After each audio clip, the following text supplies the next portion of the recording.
Before the hum of sewing machines.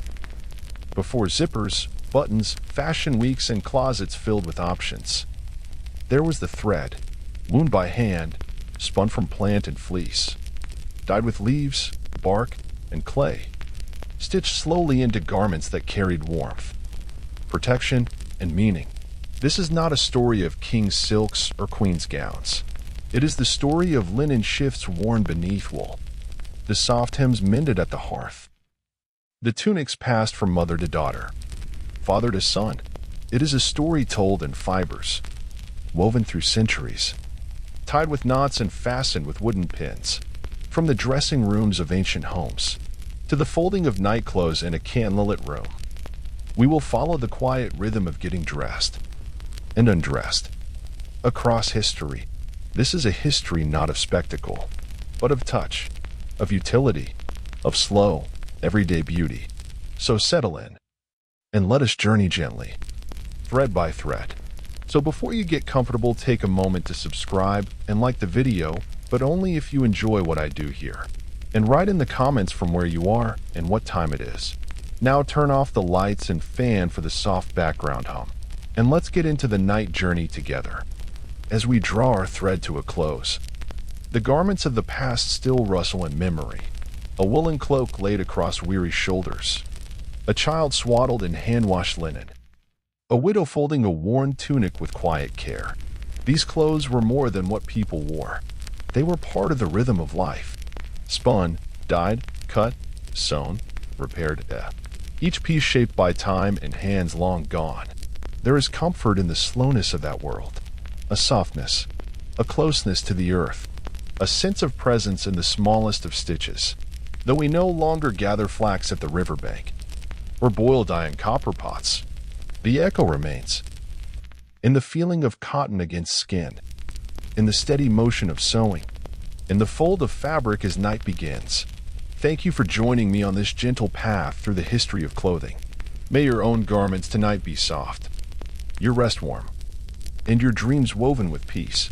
Good night. In the beginning, there was the body, bare to the wind, bare to the sun, vulnerable to cold and rain and stone. The first humans, like all creatures, lived exposed to the world. But in time, slowly, gently, they began to shape coverings. Not from vanity, but from need. For warmth, for shelter, for ritual, and later, for meaning. Before needles, before thread, before even woven cloth. There was hide, the skin of an animal, dried and stretched, wrapped around shoulders, tied at the waist, belted with sinew or grass. The earliest clothing was not stitched but draped, fastened perhaps with thorns, sharpened bone, or simply held in place with knots. Imagine the sound. The scrape of stone across hide, the gentle brushing of fur, the quiet labor around a fire as one body dressed another. In colder climates, clothing was survival. A thick pelt meant a night without frostbite. A fur-lined boot meant a child could walk through snow. These were not garments of fashion, but of love and instinct. Over time, the materials evolved. Grasses were braided, bark was softened and folded. Fibers were pulled from plants and twisted by hand into coarse strands. The earliest string spun on a thigh, twisted into something that could hold. A waistband, a shoulder tie, a sling for carrying. This was the beginning of thread. Thread made from flax, from nettle, from wool plucked from wild sheep. Thread twisted and lengthened and wound into long cords. Later still, those cords were woven. But in this earliest time, the act of dressing was still deeply elemental. A cloak made from cured hide, a simple cap of felted wool, a leather thing to hold a knife or tool. In some places, shells or beads were added, adornments, perhaps symbols, perhaps gifts, the beginnings of expression. There is tenderness in these early clothes. They were made with care, often communally. Women and men, parents and elders, teaching children to tie knots to soften hide, to respect the animals that gave their warmth. Clothing was not disposable. It was precious, repaired, passed down, repurposed. A strip of hide from a coat became a shoe patch. A scrap of fur became a cradle lining. Garments carried stories. They aged with their owners. They bore marks of weather, of movement, of life lived fully in the open. And always, the fire was near. By its flicker, work was done. By its glow, the first stitches were made. No metal needles yet. Just sharpened bone or antler. Threaded with sinew or twisted grass. Every stitch was slow, each hole pierced with care. And so, the rhythm began. The early sound of sewing. Pierce, pull, tie, secure. Even now, if you close your eyes, you might hear the hush of those first stitches. See the quiet hands lit by firelight. Dressing the young, preparing for night. Wrapping the vulnerable in what warmth could be made. In many cultures, clothing was not just for the living. The dead were dressed with ceremony, wrapped in hide or fur, accompanied by beads or feathers, sent into the afterlife with care. Clothing was life. Clothing was memory. Clothing was language. Long before the written word. We don't know all their meanings. We may never know, but we can sense them up. In the softness of worn hide.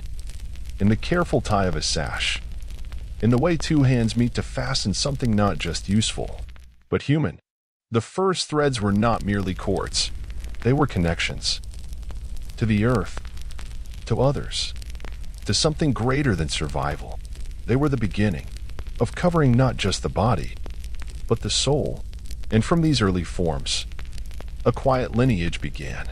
One that would stretch across time, through spinning wheels, and looms, and dye pots, and tailor's chalk. But here, at the beginning, there is only the flicker of fire, the scent of hide, the texture of grass, and the first thread drawn slowly by hand. Into the earliest dress, clothing begins not with scissors, but with the land. In ancient times, the materials people wore were not bought or ordered. They were gathered, grown, shorn, stripped, soaked, spun. Each garment began with a texture, a smell, a feeling in the fingers, and each told a story of season, labor, and care. Let us begin with wool. Soft, crimped, lanolin rich. In cooler regions, sheep were precious animals. They gave not only meat and milk, but their warm fleece. Shearing was done by hand, often with bronze or iron blades. It was a spring ritual. The old fleece removed before the summer heat arrived. The sheep stood quiet, sometimes bleating softly, as rough wool fell away in heavy sheets. This fleece was then washed, soaked in streams, laid out on rocks to dry. It held the scent of pasture, of soil, of living warmth. Wool had to be carded, combed with wooden paddles covered in wire or thistle, pulling fibers straight and clean. Then came spinning. In the beginning, just the fingers. Later, a drop spindle. A simple tool, a wooden rod weighted at one end, used to twist wool into yarn. The spinner worked by the fire, or beside the door, turning, drawing, twisting, lengthening the line. The wool whispered as it stretched. Each thread made slowly, each coil wrapped with care. Then came weaving, on vertical looms or horizontal ones, stretched taut between wood and stone. Wool thread crossed wool thread, over and under, row by row. The result was soft, thick fabric, perfect for cloaks, tunics, and blankets. In warmer regions, wool was less ideal. There, linen reigned. Linen came from flax, a slender plant with blue flowers, its stems hiding golden fibers. To make linen was a long and gentle process. The flax had to be harvested, then rent, soaked in water to rot away the soft stem. The smell was strong, but within the rot, beauty waited. The stems were dried, then broken with wooden tools. The hard shell cracked, releasing long, pale strands. These were scotched, scraped clean up, then heckled, combed through iron spikes, until only the silken fibers remained. These, too, were spun. Linen thread was finer, smoother than wool. It gleamed in sunlight. It softened with wear. And once woven, it became robes, undergarments, wrappings, cool on the skin, fresh in the heat. Egyptian priests wore only linen. It was seen as puro, clean, untainted by animal. Even the dead were wrapped in it. Hundreds of meters of linen strips, wound in silence beneath tomb ceilings, painted with stars. Elsewhere, people still wore animal skins: deerskin, sheepskin, oxhide, tanned with smoke, with bark, with urine and time. Tanning was a pungent art. The hides were soaked, scraped, soaked again. They softened slowly, until they could be cut, folded, worn. Skin garments were heavy, durable. They kept out wind and wet. They bore the marks of weather. Like leather-bound memory, in some places, people combined materials: wool for warmth, linen for softness, hide for strength. Each piece of clothing was the result of many hours, many hands. There was no factory, no rush, only patience, only the slow rhythm of transforming nature into cloth. Even color came from the land: ochre earth for rust red, crushed berries for purple, wove leaves for blue, onion skins for gold. The cloth was dyed in barrels and pits, soaked in stews of bark and ash, hung to dry in the wind. The process was imperfect, and so each piece was unique. And when clothes wore out, they were patched, repaired, turned into rags, or sewn into quilts. Nothing was wasted.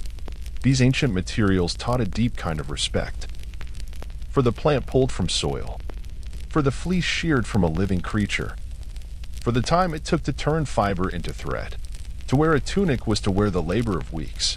To wrap oneself in a shawl was to be held by the land itself. And so, people treated their clothing with care, not as fashion, but as part of life. Today, we rarely touch the source, but in wool, in linen, in old leather, something lingers. The echo of fields, the rhythm of hands, the whisper of the first garments, drawn gently over skin, in the heart of an ancient city. As the sun begins to rise above tiled roofs and marble columns, a Roman household stirs. Outside, the air is warm already, scented with olive groves and stone dust. Inside, the day begins with fabric. In Rome, to be dressed was to be seen, and to be seen was to be known. By status, by role, by dignity. The foundation of Roman dress was simple. The tunica, a garment so basic, so universal, that it clothed senators and slaves alike, made of wool or linen.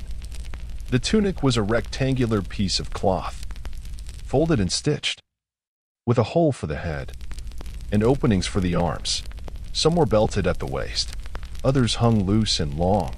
They could be dyed in soft hues or left undyed, a pale brown or creamy white. A child's tunic might be short, its hem falling above the knees. A man's tunic, worn to work or forum, typically reached to mid-calf. The length and color spoke volumes. A narrow purple stripe signaled an equestrian. A wider band meant a senator. And over the tunic, on formal occasions, came the toga. Ah, the toga, so often imagined as the daily wear of every Roman. It was, in truth, a ceremonial robe. Formal, cumbersome, and full of symbolism. Made of wool, broad and semicircular. The toga was draped with care. It required practice. To arrange the folds just so. To allow it to fall gracefully over the shoulder. To wrap the body in dignified curves. A Roman citizen, particularly a man of status, might wear the toga virilis, the toga of manhood. Plain white, without decoration. A magistrate or official would wear the toga praetexta, edged with a rich purple border. A mourner wore the toga pulla, dyed dark for grief. And the emperor, in triumph, might wear the rare and radiant toga picta, dyed purple throughout, embroidered with gold. But for many, the toga was reserved for processions, court appearances, or public office. In daily life, simpler clothing prevailed. Women wore the stola, a long, sleeveless dress gathered at the shoulders, often layered over a tunic. The stola might be belted beneath the bust, its folds falling in graceful lines. Married women of good standing wore this garment with pride, a sign of respectability, modesty, and Roman virtue. Over it, a palla, a shawl or wrap, offered warmth, modesty, and beauty. It might be pulled over the head in public, framing the face in woolen softness. Children were dressed simply. Loose tunics, perhaps with a belt, sometimes decorated with small charms or amulets. Newborns were swaddled in cloth, protected from chill and spirits alike. Footwear, too, was important. The calceus, a closed shoe, marked a citizen. The solia, a simple sandal, was worn at home, its soft leather soles clapping gently on marble floors. For laborers and slaves, clothing was practical, coarse, often undyed. Freedom in Rome could be marked by clothing. A freed slave might change their dress, now allowed to wear the tunic of a free man, no longer bound by the signs of servitude. Garments in Rome were not disposable. They were woven with care, mended when torn, handed down from one generation to the next. Laundering was done in fooleries. Roman laundry shops that used unusual methods. Urine, collected in large vessels, was used for its ammonia, cleansing the cloth with chemical precision. Workers stomped on garments in vats. Rinse, wring dry, and the scent, perhaps, never quite left. Yet despite the odor and labor, Roman clothing had beauty in its simplicity. Fabrics were often unadorned, but the shape, the fall, the presence, these mattered, even without dye or decoration. A tunic could express dignity. A fold could imply grace. A shawl could signify wisdom. In the evening, as lamps were lit, Romans removed the garments of the day. Clothes were folded and stored in wooden chests. Night tunics were simpler, softer, perhaps of linen, worn loose against the skin. Sleep came with the soft rustle of cloth, the glow of oil light on white fabric, the hush of a city settling down. In Rome, clothing was law, custom, identity, and art.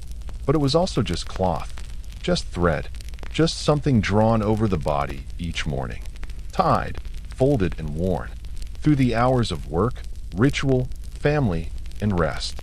And when it was worn thin, patched and faded, it became something else. A cleaning rag, a wrapping cloth, a piece of memory. Thus, even in Rome, the story of thread continued, one hem at a time. In the stillness of a medieval morning, a servant stirs the ashes in the hearth. A child stumbles sleepily from the bed, and in a timber-framed chamber, a woman unfolds her garments for the day. Clothing in the Middle Ages was rarely simple, for even the simplest life required layers. Not for fashion, not for show, but for warmth, modesty, and function. To get dressed in the medieval world was a process, quiet, repetitive, mindful. It began with the linen shift, also called a chemise, a simple, straight-cut undergarment worn next to the skin, always linen, for its breathability and softness, always undyed, white, or the pale ivory of natural fiber. It was washed more often than other garments, for it touched the skin directly. It absorbed sweat, oil, and warmth. The shift might fall to the ankles, its sleeves narrow in summer, longer in winter. Men and women alike wore one. Over the shift, more layers followed. For men, a tunic, woolen, sometimes belted, often dyed in soft earth tones, russet, moss green, blue-gray. The tunic might have long sleeves, or short, revealing a second tunic beneath. Some had hoods attached. Others bore trim or embroidery at the cuffs. Simple decoration, hand-stitched with care. Women layered a kirtle over their shift, a fitted dress, laced at the sides or front, its bodice snug, its skirt flowing, its sleeves often detachable or tightly buttoned. Over the kirtle, if weather or station required, came the gown or surcoat, a sleeveless overdress, open at the sides or fastened with brooches. The wealthier the wearer, the richer the fabric. But even among the poor, there was grace in these folds. Wool was the fabric of daily life, spun thick or thin, woven tight or loose. It held warmth, kept out wind, and softened over time. For peasants, the outer layer might be plain. For nobles, it might be lined in fur, trimmed with silk, or dyed deep with indigo or madder root. Dyes were an art, but also a science. Some colors faded quickly, others deepened with age. Blue from woad, red from madder, yellow from wealth. Green, so difficult, came from layering yellow over blue. The wealthy might import silk, but for most it was wool and linen, stitched by hand, patched with love. Men wore brays, loose linen underpants, tied at the waist with cords. Over these came hose, woolen leg coverings tied to a belt or to the tunic. In later centuries, hose extended fully to the waist, a precursor to modern trousers. Fasteners were rare. No buttons, zippers, or hooks. Just laces, pins, and ties. Clothing was adjusted, not tailored. Let out, taken in. Layered over other garments depending on season or occasion. A woman dressing might need help. For lacing a gown. For adjusting sleeves. For fastening a belt with its decorative buckle. A man might dress himself quickly in tunic and hose. Or slowly, if layers were many. Overcloaks were worn for warmth. Woolen mantles clasped at the chest or shoulder. Capes with attached hoods, called chaperones, were common in colder months. And on the feet, tershoes. Soft leather soles, stitched inside out. Turned after sewing to reveal a smooth finish. They offered little support, but great comfort. They aged with the wearer, molding to each step. In colder seasons, woolen hosen were pulled high. Extra shifts were layered. Fur-lined cloaks were fastened at the neck. Children were dressed like small adults. Tunic and shift, hose and hood. Their clothing was made with growth in mind. White seams, generous hems, allowing for years of wear.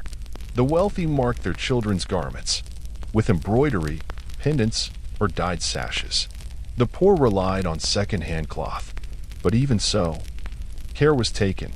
A patch neatly sewn, a hem restitched. Clothing was too precious to waste. There was rhythm in the dressing. Clothes folded with care each night. Shift laid out. Tunic brushed. Cloak hung by the fire.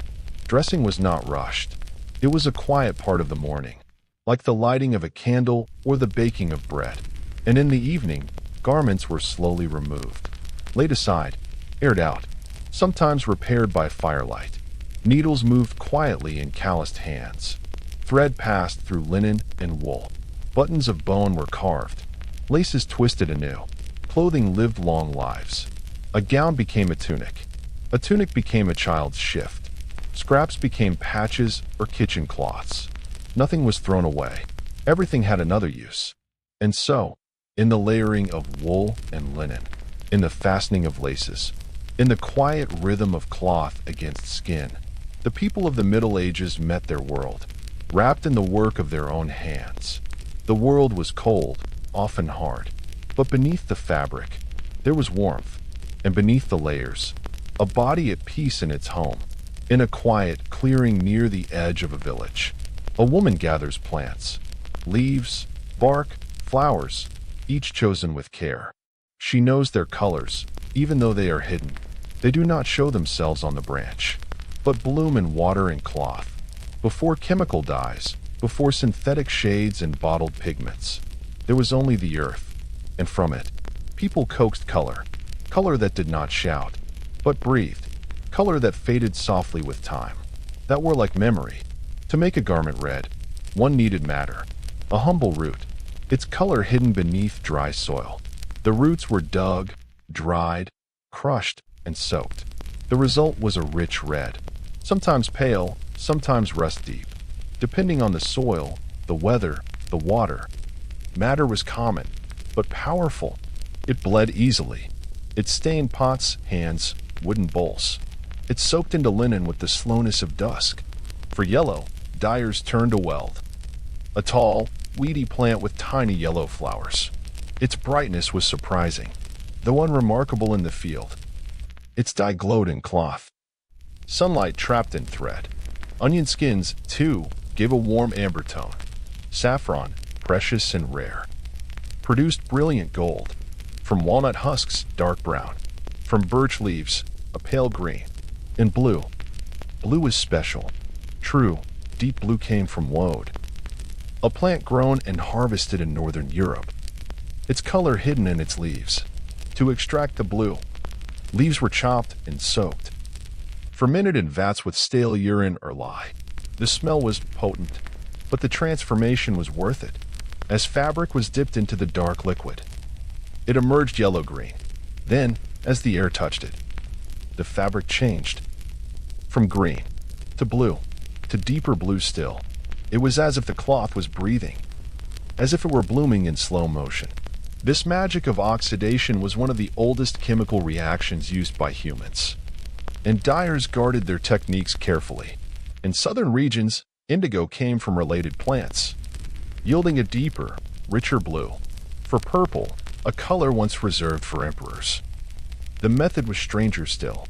From the murex sea snail, a drop of dye could be extracted. Rare, difficult, and sacred. Thousands of snails for a single garment.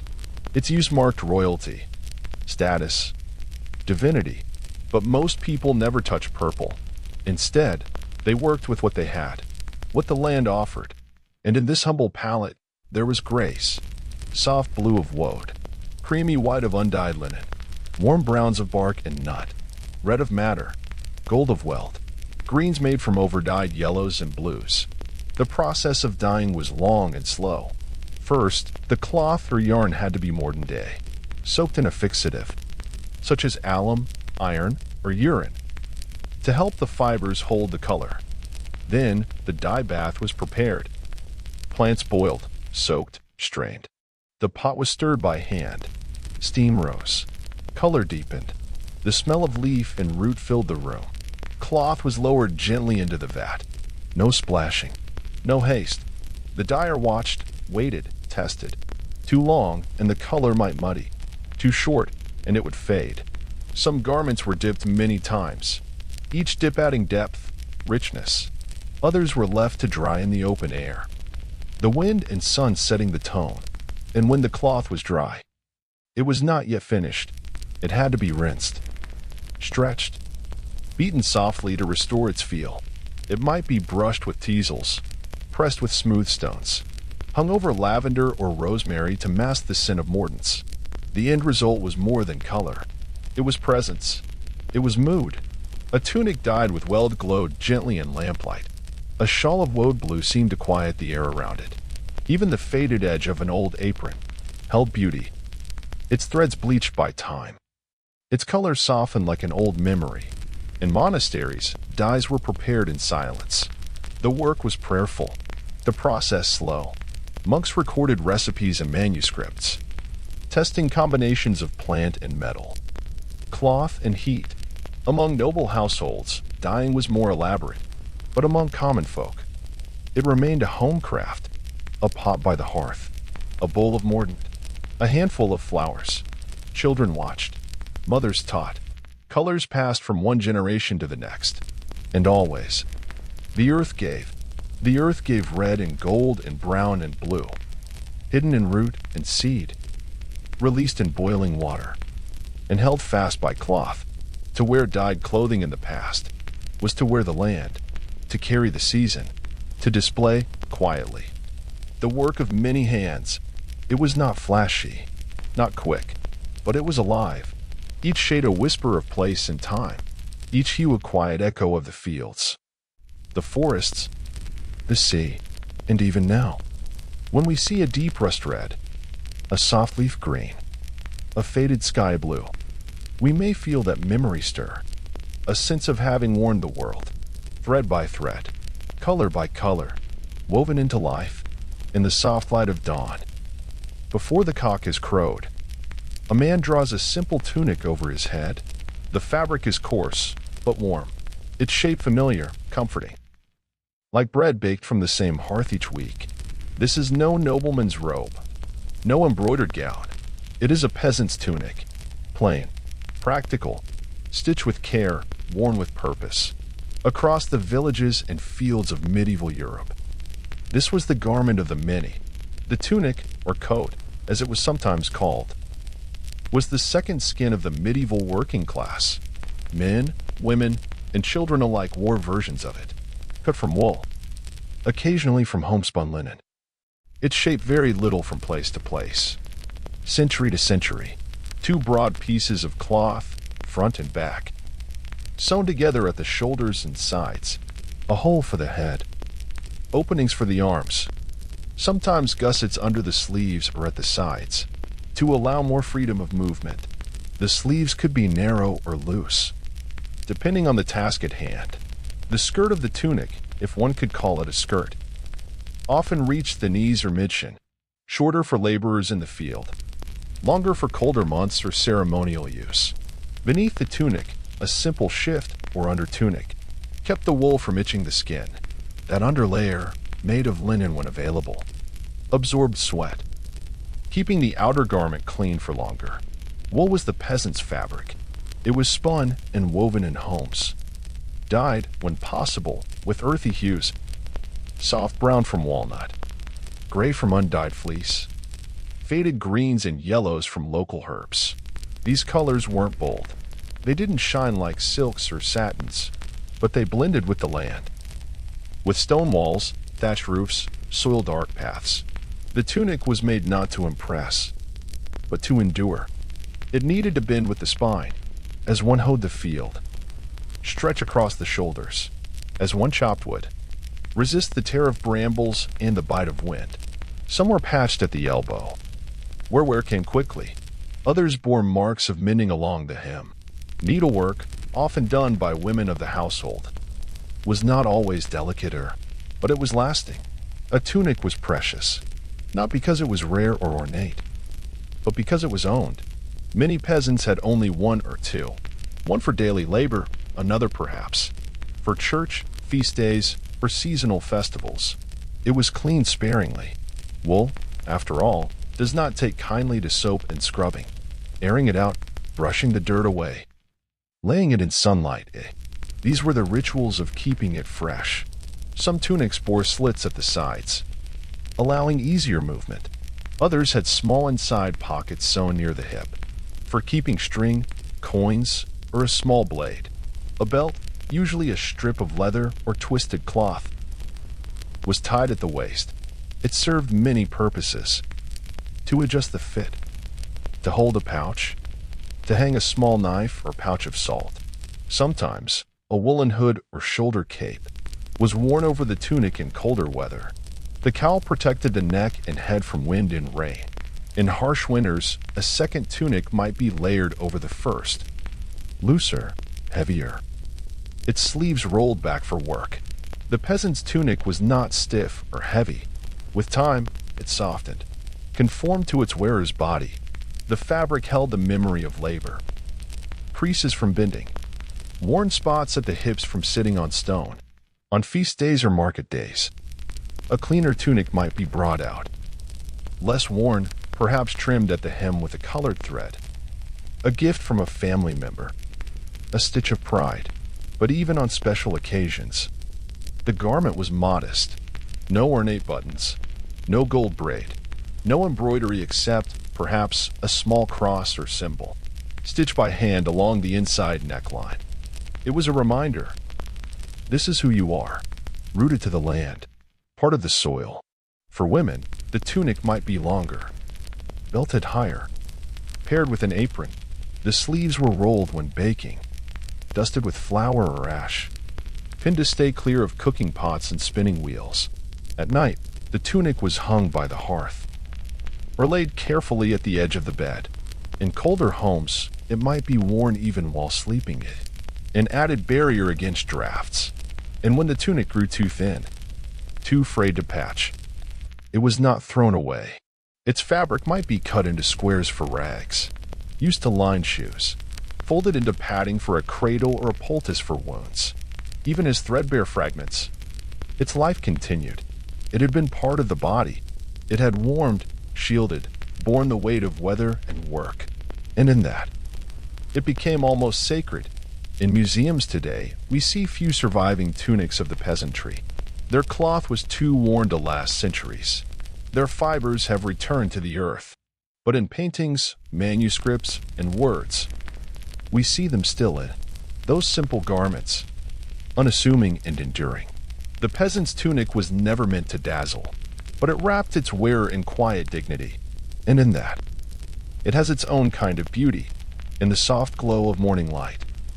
A woman steps barefoot across a beaten earthen floor. The air is still cool. The fire just beginning to warm the stone walls. On a low bench by the window sits a bundle of flax, dried and golden. Its pale stems crackling softly as she lifts it into her lap. This is the start of her day, the start of many days, for she is a spinner, and her world is measured not in hours or bells, but in threads, before cloth can be woven, before garments can be stitched. There must be thread, and thread, in the homes of the past, was made by hand. Every strand of linen, every spool of wool, every cord used to sew a seam or mend a cloak, began with the quiet work of spinners. The journey begins with flax, a slender plant grown in small fields. Its flowers delicate and blue, its stems packed with hidden fiber. After harvest, the flax is dried in bundles, then soaked in water, sometimes laid in streams, other times in dew-covered grass. The retting softens the outer layers, allowing the fiber beneath to loosen and separate. The smell is earthy, slightly sour, but the work is vital. Once dry again, the flax is ready to be broken. A wooden tool, like a heavy jaw, snaps the brittle stems, cracking them into pieces. Then the spinner scutches, using a dull blade to scrape the woody bits away. What remains is golden, shining fiber, long, silky, like softened straw. These strands are then heckled, drawn through rows of iron nails or thorns, combing them into alignment, smoothing them, removing knots. By now, the spinner's lap is a cloud of flax, light and soft, cool to the touch.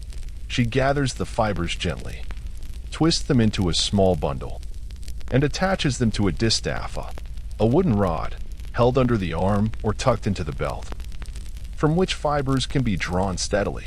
With her other hand, she holds a drop spindle, a simple tool made of wood and stone, balanced and precise. She draws a few fibers from the distaff, twists them gently between thumb and finger, and begins to spin. The spindle twirls at her knee, pulling the fibers into thread, adding twist, adding strength. It is slow work, repetitive, but not mindless. Her hands know the motion. Her body moves with the rhythm. Pull, twist, spin, wind. Each footstep around the room is deliberate, each pass of the spindle quiet and sure. Sometimes she sings, not for performance, but for pacing, a soft melody to match the movement of hands. To time the twist and pull, children sit nearby, learning the craft with their eyes, or they help by carding wool, combing fleece with wooden paddles, until it, too, can be spun. Spinners do not rush. Thread cannot be forced. If drawn too quickly, it snaps. If twisted too tightly, it kinks and curls. Balance is everything. Pressure and patience. The work continues through the morning. The spindle fills with tightly wound yarn, each turn marking invisible progress. She pauses to stretch her fingers, to tend the fire, to warm a kettle for midday broth, then returns to the flax, the smell of dried plant and wool, of hearth and wood smoke, fills the room.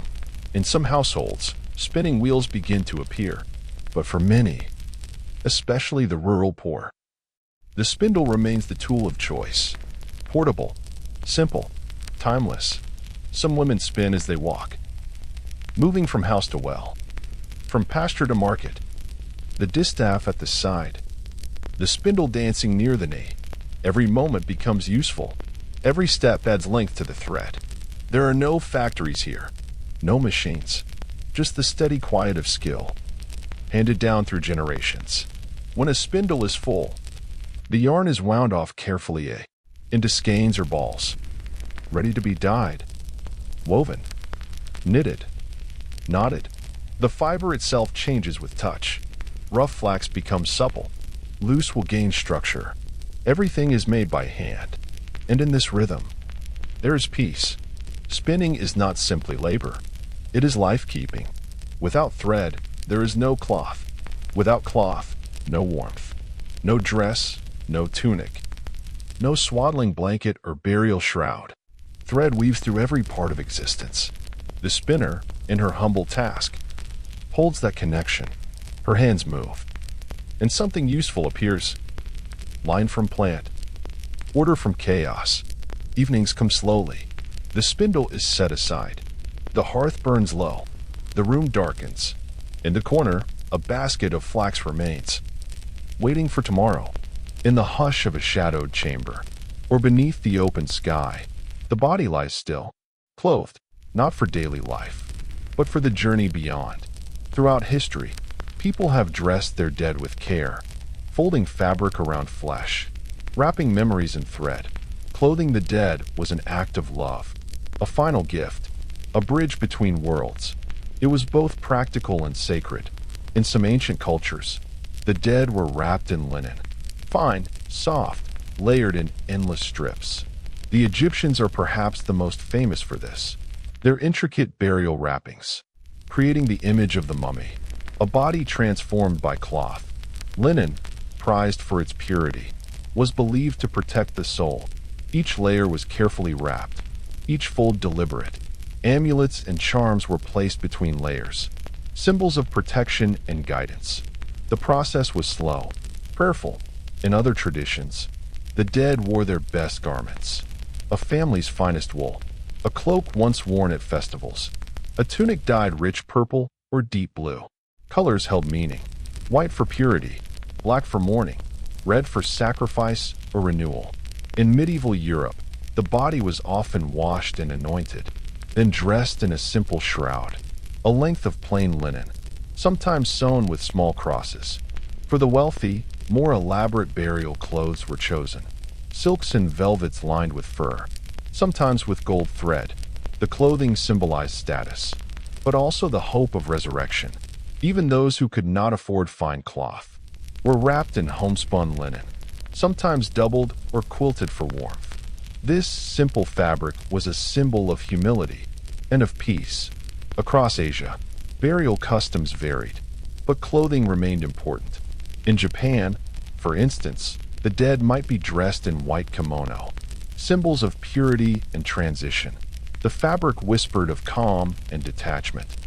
Among some Native American tribes, the dead were adorned with animal skins, feathers, and painted symbols, markings of identity and spirit. Clothing the dead was more than practical. It was a language, a way to say goodbye, to show respect, to ensure the soul's safe passage.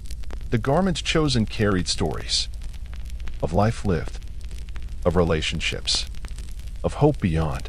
In some cultures, clothing was left with the dead, items buried alongside, tokens for the afterlife. In others, clothes were carefully folded and kept by the family, a reminder of absence. The act of dressing was slow and deliberate. Hands moved gently, touching fabric as if to soothe. The quiet sound of cloth against skin filled the room. It was a moment suspended in time, and as the last fold was made, the living let go, wrapped in cloth, in ritual, in memory. In a small, timber-framed workshop, the morning light filters softly through narrow windows. A single candle flickers, casting dancing shadows across wooden beams and scattered tools. The tailor begins the day slowly, his hands warm from the fire. He unwraps bolts of cloth carefully stacked on shelves. The fabrics vary: coarse wool for peasants, fine linen for clergy, rich velvets and silks for the wealthy. Each piece holds promise. The tailor lays the cloth across a broad table, its surface smooth and worn from years of use. He unfolds the fabric with care, smoothing wrinkles, listening to the quiet rustle of fibers. The day's work begins with measuring. Clients arrive with requests: a new tunic for the village blacksmith, a cloak for a noblewoman's daughter, a set of hose for a merchant's son. Measurements are taken with a linen tape, notched and marked by hand. Precision matters. Clothes must fit not only the body, but the life of the wearer. The tailor marks the cloth with chalk. Light, deliberate lines tracing shapes. These are the guides for cutting. Cutting is a sacred step. Once a piece is cut, it cannot be undone, using a pair of heavy shears. The tailor snips carefully along the chalk lines, the sharp blade slicing through layers of fabric. With each cut, the garment begins to take shape. Next comes the sewing. Threads of linen or wool are pulled taut. The needle moves with a steady rhythm, in and out, over and under, joining pieces together. Binding edges. Some seams are strong and simple, meant to withstand daily wear and tear. Others are delicate, hidden, designed to lie flat and smooth against the skin. Buttons, when used, are small discs of bone, wood, or metal. They are sewn on by hand, each stitch anchoring them firmly. The tailor's fingers are calloused but nimble. His eyes watch the cloth closely, noticing the grain of the weave, the stretch of the fabric, the way folds will fall. Fitting the garment is a collaborative act. The client returns. The tailor adjusts hems and sleeves, lets out or takes in seams. Sometimes he pins fabric temporarily, marks new lines with chalk. Patience is required. This process can take days, even weeks. Throughout the day, the workshop hums quietly. Outside, the village stirs. But here, time moves slower. The tailor pauses for meals by the fire, warming his hands, sipping watered wine or ale. He sharpens needles on a small whetstone. He winds thread onto spools. At times, he pulls out scraps of fabric, patching older garments brought in for repair.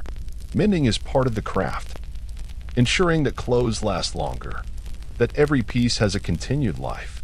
The tools of the tailor are humble but essential. A wooden awl for piercing thick leather, a pincushion filled with needles, a thimble to protect the finger. The workshop smells of wool, resin, and sweat. The honest scent of work well done. By evening, the last stitches are set. Garments hang on hooks or lay folded, ready for delivery. The tailor cleans his space. He rolls up in used cloth. He brushes stray threads from the table.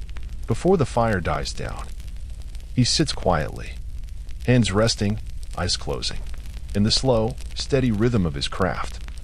There is a kind of meditation, a reverence for material, for the hands that make, for the bodies that will wear. In this small room, amidst cloth and thread, the fabric of daily life is woven, and with every stitch, a story is told of care, patience, and quiet creation. As dusk falls gently over villages and towns, a soft transformation takes place within homes. The harsh light of day recedes, replaced by flickering pools of warmth and shadow. In a small room warmed by a dying hearth, hands move slowly, carefully. From the mantel, a candle is lifted, its slender form pale and inviting. Its flame ignites with a gentle strike, casting a golden glow that dances softly on stone walls. In medieval homes, light was precious, not just for sight, but for comfort, to banish the cold dark that crept in with evening. Candles and lanterns were the hearthside companions, quiet guardians of night. But they were not simple objects. Each candle was the result of time, skill, and care. Many candles were made from tallow, rendered animal fat, collected from kitchens and butcher shops. Tallow candles burned dimmer and with a smoky scent, but they were affordable, accessible to most households. The process of making candles was slow. Fat was melted down gently in large pots, strained to remove impurities. Wicks were carefully prepared, twisted from flax or hemp. The melted tallow was poured into molds, or the wick was repeatedly dipped into the liquid, building layer upon layer. Each dip required waiting for the candle to cool, a patient layering of light. Beeswax candles, in contrast, were rarer and more costly, sweet-smelling and bright. They burned cleaner and longer, often reserved for churches, nobility, or special occasions. They were symbols of status as much as illumination. Lanterns, too, were part of evening life. Simple wooden frames held thin sheets of animal horn, translucent and sturdy, softening the flicker of flames inside. Glass lanterns existed but were precious. The lantern's glow was steadier than an open candle flame, protected from drafts and wind. In farmhouses, workshops, and taverns. These sources of light marked the rhythms of daily life. Evening meals were shared beneath their glow.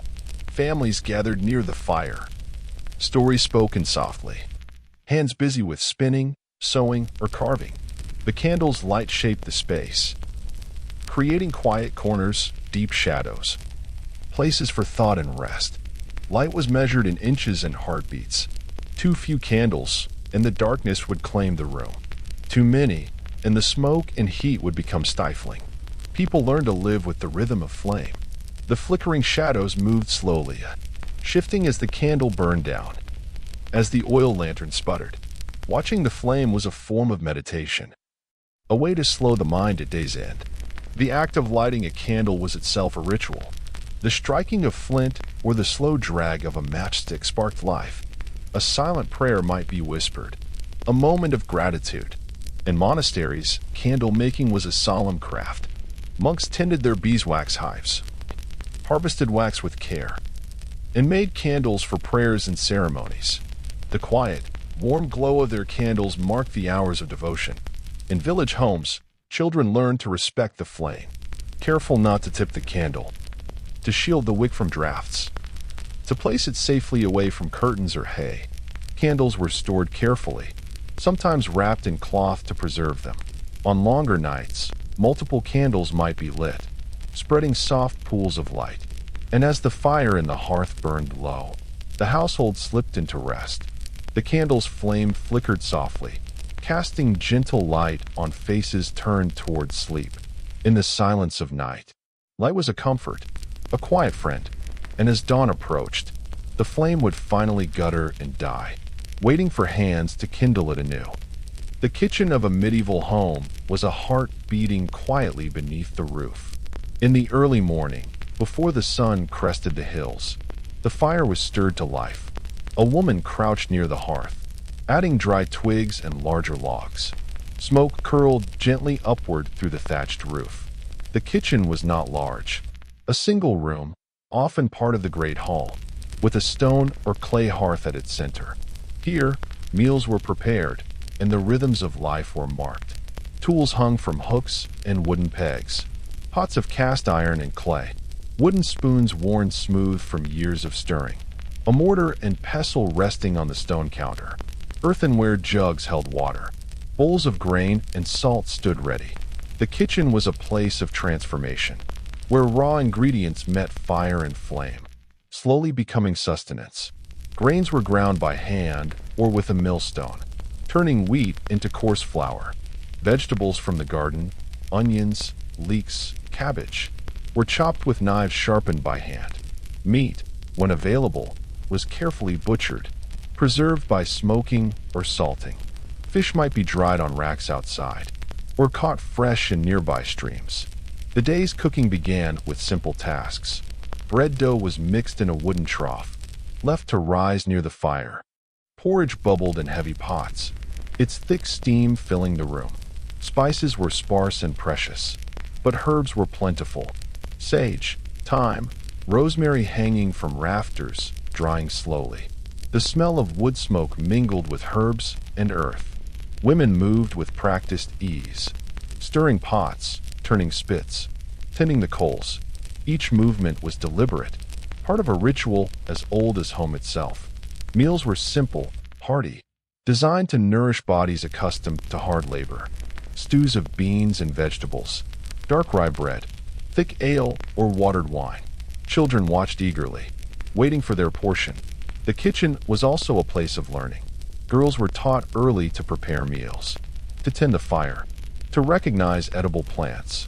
It was a world of patience and care. Evenings in the kitchen were quieter. The fire burned low. Pot lids were set aside. The smell of cooked food lingered.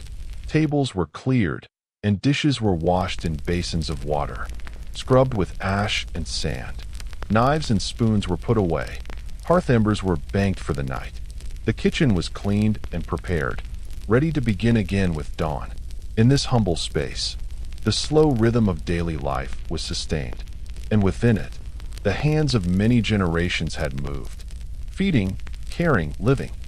In the fading light of day, a small chamber becomes a sanctuary. The medieval bedchamber was a place of rest, of quiet retreat from the world's noise. Though often simple by modern standards, it held a dignity and comfort shaped by time and need. Beds were usually large wooden frames, sturdy and plain, carved with care or left bare. Their posts rose tall, sometimes supporting curtains of linen or wool, drawn close to keep out drafts, to guard modesty and warmth. Mattresses were filled with straw, softened by layers of wool or feathers when available. The bedding was precious. Homespun linen sheets, homespun blankets. To sleep well was to prepare carefully. Before nightfall, windows might be shuttered tightly, and doors latched. In colder months, rushes or straw were strewn across the floor, absorbing dampness, softening footsteps. A small stool or chest held night clothes. A simple linen shift or woolen tunic, wrapped loosely around the body. A wooden cradle might stand nearby, where infants rested, breathing softly. Light was minimal. A single candle or a small lantern cast flickering shadows. The quiet hum of household sounds. A dog's soft breathing. The crackle of dying embers. The rustle of fabric filled the room. Bedtime was not hurried. It was a slow procession, washing hands and face at a basin, removing the day's dirt and sweat, brushing hair with a wooden comb. Lying down, the body was eased into rest, wrapped in layers of warmth. Privacy was a precious luxury. In many homes, multiple family members shared chambers, children and adults alike. Curtains or screens offered what modest division they could. But even in shared spaces, there was a sense of retreat. The bedchamber was a refuge, a place to close eyes, to breathe deeply, to let the body soften into sleep. Some beds had a small pillow filled with herbs, lavender, rosemary, or mint, to calm the mind, soothe the senses. Night was a time of quiet contemplation. No bright screens or modern distractions. Only the slow passage of time, the rise and fall of breath, the steady rhythm of the heart. In medieval homes, sleep was vital. The day's labors were hard. Rest was necessary for strength, for health. And though comforts were few, the bedchamber offered a tender pause, a space held gently by cloth and wood, by ritual and habit, by the enduring human need to rest. As darkness deepened, the household settled, breath slowed, dreams came softly, and the bedchamber held its silent promise of renewal, of peace, of rest. In the soft light of morning, feet meet the earth. In the medieval world, footwear was both protection and identity. From the worn sandals of the peasant to the polished boots of the lord, shoes told stories of place, status, and the long miles walked each day. For most common folk, shoes were simple, made from leather, often tough and thick, cut from the hide of cattle, deer, or goat. They were sturdy, functional, designed to shield the foot from stones, mud, and cold.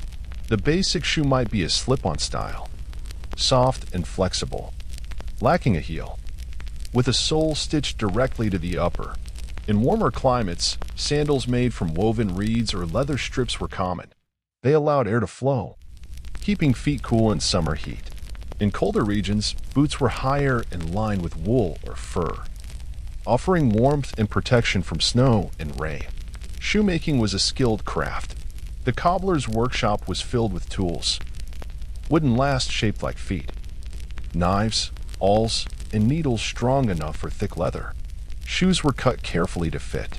In many villages, cobblers were a rare sight, and families repaired their own footwear, patching soles with scraps, adding wooden pegs or stitching torn leather. For those who could afford it, footwear became a mark of fashion and rank. Noble boots were made from softer leather, dyed rich colors, deep reds, blues, and greens. Some had pointed toes, fashionable shapes that changed with the century. Decorations such as embroidery, metal studs, or fur trim marked status. In medieval cities, the guilds regulated shoemaking, ensuring quality and style. Shoes were expensive and precious. Many people owned just one pair, worn until they could no longer be repaired. Walking barefoot was common, especially indoors or among children. But to walk without shoes was to risk injury, cold, and illness. Shoes bore the marks of daily life. They were scuffed on rough roads, stained with mud from fields and markets. They shaped the way people moved. The sound of footsteps on stone or dirt. The rhythm of travel. Slow walks to church, market, or neighbor's home. In castles, footwear might change with occasion. Heavy leather boots for riding horses. Soft slippers for the halls. Shoes were carefully removed before entering chambers, a sign of respect and cleanliness. For travelers, shoes were vital. Journeys on foot could span days or weeks. Boots had to endure weather and terrain. Some travelers carried extra soles or straps, prepared for repair on the road. Shoes tell us much about life in the past, about movement, protection, and the quiet details of daily living. From the rough soles of peasants to the polished leather of nobles, they trace paths across the centuries. And beneath every worn shoe lies a story of steps taken, places reached, and the simple human act of walking through the world. In a quiet corner of a sunlit room, a needle moves slowly through fabric. With each delicate stitch, threads of color weave a story. Embroidery in the medieval world was more than decoration. It was a language, a way to tell tales, express devotion, and mark identity. The art of embroidery required patience. A skilled hand guided the needle through cloth, linen, wool, silk, drawing patterns, images, and symbols. Sometimes these were simple, rows of repeating stitches, borders framing garments. Other times, intricate scenes blossomed. Flowers, animals, saints, and heraldic devices. Thread was spun from silk, wool, or flax, dyed with natural pigments. Reds from madder root, blues from woad, greens from leaves. Colors were muted or bright, depending on materials and time. The process was slow and rhythmic. Needle piercing fabric, thread pulling taut, tiny knots securing each pass. Embroidery was often the work of women. In convents, noble courts, and humble homes alike. It was a daily meditation, a craft passed through generations. Girls learned from mothers and aunts, watching the hands that made the fabric come alive. Religious devotion found expression here. Scenes from the Bible, symbols of faith, prayer stitched in thread. Such embroidery adorned altar cloths, vestments, and tapestries. Among nobility, embroidery was a sign of status. Clothing was enriched with gold and silver threads, pearls, and jewels. Every stitch showed wealth and refinement. But even the simplest embroidery carried meaning. A small flower on a hem, a cross hidden in a sleeve, could speak volumes. Embroidery told stories of love, hope, and sorrow, of seasons past, of harvests and holy days. In many homes, the sampler was a beginner's practice. A small piece of cloth filled with stitches and motifs. A record of learning. The needle's movement was soothing. Time slowed with each stitch. The fabric grew heavier, richer. And when the work was done, it became part of life. A cherished garment, a gift, a prayer. Embroidery reminds us, even in quiet acts, there is beauty in patience and in the simple joining of thread and cloth. A story can be told and retold across the years. In the cool morning air, the village marketplace begins to stir. Traders and townsfolk gather slowly, setting up stalls beneath wooden awnings, or simply laying cloths across rough timber tables. The marketplace is a place of meeting, a crossroads of goods and stories, a slow hum of human life. The air is rich with scents, fresh bread baking nearby, sweet-smelling herbs bundled and hanging, the sharp tang of vinegar and cheese, and beneath it all, the earthiness of straw and animals. Vendors call softly, offering goods in measured tones, spices from distant lands, woolen cloths dyed in muted hues, baskets of dried fruits and nuts. Each stall holds its own quiet story. A potter's table displays simple clay vessels, their surfaces smooth and cool. A basket weaver leans over willow rods, twisting and bending, creating sturdy containers for daily use. The marketplace is alive, but not rushed. Footsteps tread carefully over packed dirt, and conversations flow like slow streams. Buyers inspect goods with care, feeling the weight of a fabric, sniffing the fragrance of dried flowers, tasting a small piece of cheese before purchase. Children wander nearby, eyes wide with curiosity. The sounds are gentle, the soft clink of metal coins exchanged, the rustle of cloth, the murmur of voices.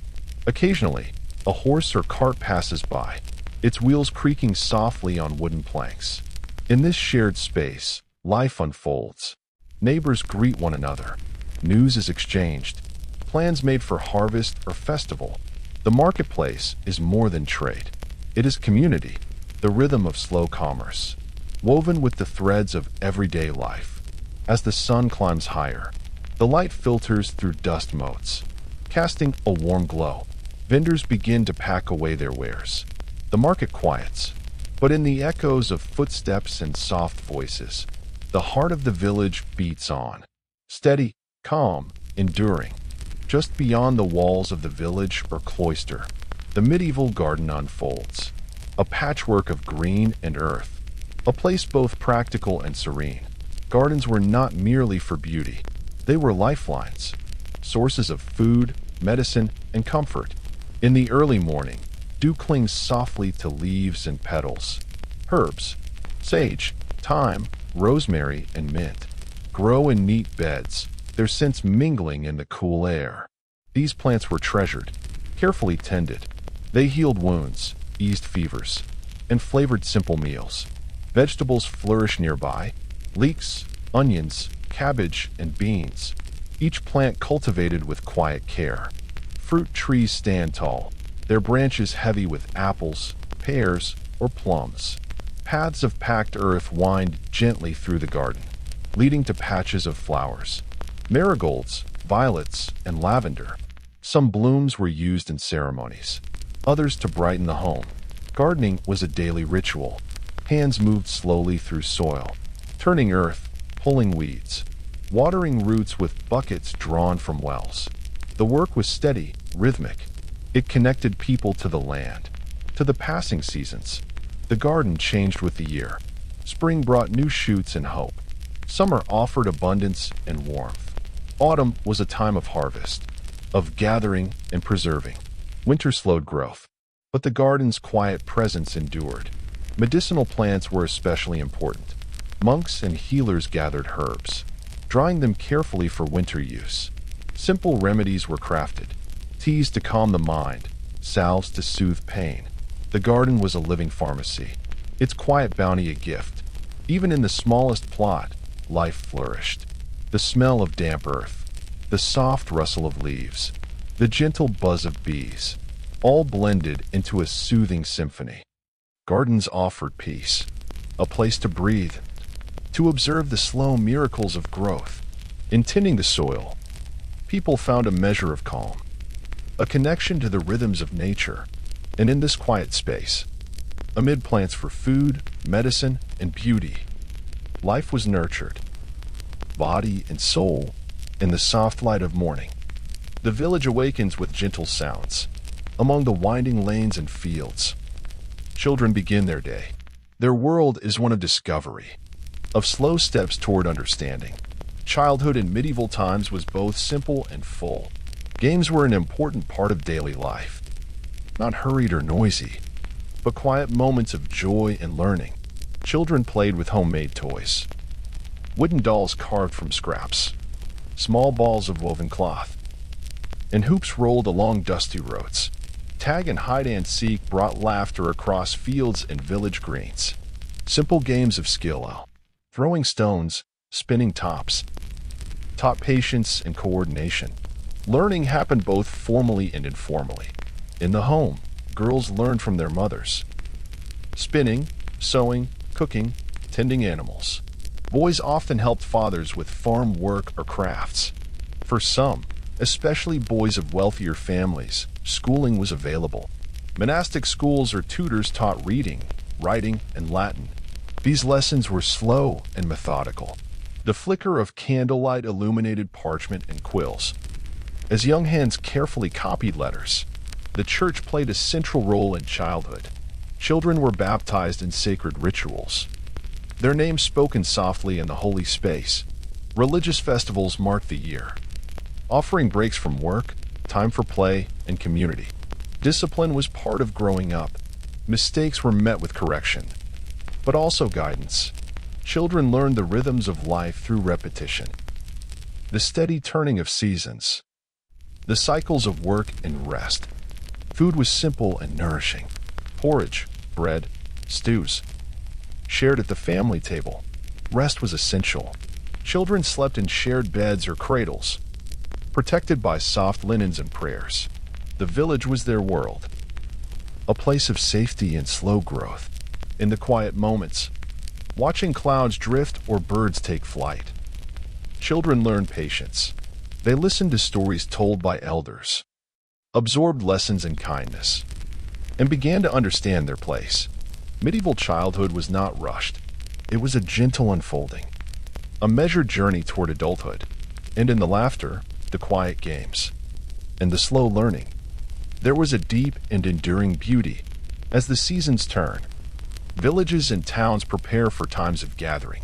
Medieval festivals were moments of pause, of quiet celebration woven into the year's rhythm. These were not hurried parties, but gentle occasions filled with familiar faces, soft music, and shared food. The preparation began days in advance. Markets bustled with vendors selling spices, candles, and cloth to brighten homes. Villagers cleaned their houses and swept streets, hung wreaths of greenery, and prepared special dishes. On the day itself, the village gathered slowly. The church bells rang softly, calling all to prayer or ceremony. Processions wound their way through streets, carrying banners and symbols of faith. Music floated in the air, soft lutes, flutes, and the gentle beat of drums. Dances were simple, often circular. Hands joined, steps measured and repetitive. Children and elders joined alike, sharing in the steady rhythm. Food was central to the gathering. Loaves of bread, bowls of stew, fruit and honeyed cakes appeared on long tables. Drinks of spiced ale or watered wine were poured carefully. Meals were shared slowly. Conversations gentle and warm. Stories were told. Tales of saints, legends, and local history. These gatherings strengthened bonds, creating a sense of belonging and continuity. At night, fires were lit in open spaces. People sat around the flickering glow, their voices lowered, watching the dance of shadows. Stars overhead marked the passage of time. For many, festivals were moments of rest, a break from labor and worry. Time moved slower. The world felt softer through the changing seasons. These communal celebrations brought light and calm, a gentle reminder that even in hard times, there is space for joy, for connection, and for the slow unfolding of tradition. In the quiet of a workshop or field, tools rest patiently. They are the silent companions of daily life, shaping work and creation with deliberate hands. Medieval tools were crafted with care, from wood, iron, and bone. Each bore marks of use, scratches, dents, the smooth polish of years. The blacksmith shaped iron with heat and hammer, creating nails, blades, and fittings. The carpenters planed smooth rough wood. Chisels carved detail into beams and furniture. In fields, wooden hoes and spades moved earth slowly, preparing soil for planting. The spinning wool turned threads from wool, a slow, steady rotation creating yarn for weaving. Needles, awls, and knives were essential for sewing and repair. Every tool had its place and purpose. Craftsmanship was valued. Skilled hands maintained and sharpened tools, ensuring they lasted through seasons. Tools were passed down, treasured, and repaired when worn. Working with tools was rhythmic. Hammer striking anvil, sharpening stone grinding edge, thread pulling through fabric. There was patience in every motion. The use of tools connected people to the material world, to the earth, to animals, to craft. Even in simple tools, there was an artistry. A quiet dignity in creating with hands. Tools shaped not only objects, but lives, and in their steady presence, a sense of calm and continuity endured. As the sun dips below the horizon, the world softens into twilight. The medieval night arrives slowly, carrying a cloak of calm and shadow. Villages and towns settle quietly. Windows shutter, fires burn low, and a gentle hush spreads across the land. The sounds of the day fade, the chatter of market stalls, the clatter of carts on cobblestones, the laughter of children playing. In their place comes a symphony of softer noises. The low murmur of a dog curled near the hearth, the distant call of an owl, the rustle of leaves stirred by a cool breeze. Sometimes, the faint clip-clop of horses passing through the darkened streets. Inside homes, the glow of candles flickers gently, casting warm light on faces turned toward rest. The scent of wood smoke lingers, mingling with herbs hung to dry, lavender, sage, rosemary. People prepare for sleep with quiet rituals. Hands wash in cool water, hair is brushed slowly, and garments are loosened for comfort. Beds creak softly as bodies settle in, and whispered prayers or thoughts drift upward. Night is a time of restoration. Though the world outside rests, inside the mind may wander, reflecting, dreaming, drifting. Some listen to the gentle cadence of night sounds, finding comfort in the constancy of nature. The darkness is not empty. It is filled with life's slow pulse. In the countryside, the distant howl of wolves may remind of wildness beyond. In towns, the occasional footsteps of night watchmen echo softly. Stars peek through clear skies, offering quiet light from above.